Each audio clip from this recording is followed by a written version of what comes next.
Hi guys, today order వచ్చేసి peach pink sari అంతా కూడా పీచ్ పింక్ కలర్ వచ్చింది అండ్ గోల్డ్ కలర్ జరీతో బిగ్ బార్డర్ వచ్చిందనమాట. పికాక్ డిజైన్స్ వచ్చాయి బార్డర్ మీద.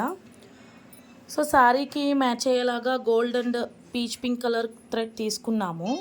కస్టమర్ వచ్చేసి ఫ్లవర్ డిజైన్ సెలెక్ట్ చేసుకున్నారు సింపుల్గా. బ్యాక్ నెక్ వచ్చేసి ఇలా వేసాము. చూడండి, కలర్ కాంబినేషన్ చాలా బాగుంది. బ్యాక్ నెక్ వచ్చేసి ఇలా, ఫ్రంట్ నెక్ వచ్చేసి ఇలా. 2 ఎల్బో హ్యాండ్స్కి కూడా బిగ్ బార్డర్ వచ్చేసింది. సో లైన్ లాగా వేయమని చెప్పారు, ఫుల్గా వద్దు అని చెప్పారు. సో ప్లెయిన్ వచ్చిన గోల్డ్ ప్లెయిన్ వచ్చిన బార్డర్ మీద ఇలా డిజైన్ వేసాము 2 హ్యాండ్స్కి కూడా. పైన వచ్చేసి గోల్డ్ బార్డర్తో హ్యాండ్ స్టిచ్ చేసుకుంటారంట. సో సారీ విత్ బ్లౌజ్ అనేది ఇలా ఉంది guys. Blue colour with peach pink and gold colour combination చాలా బాగుంది. ఎలా ఉందో లైక్ చేయండి, కామెంట్ చేయండి, షేర్ చేయడం మాత్రం మర్చిపోకండి guys. Please subscribe and follow.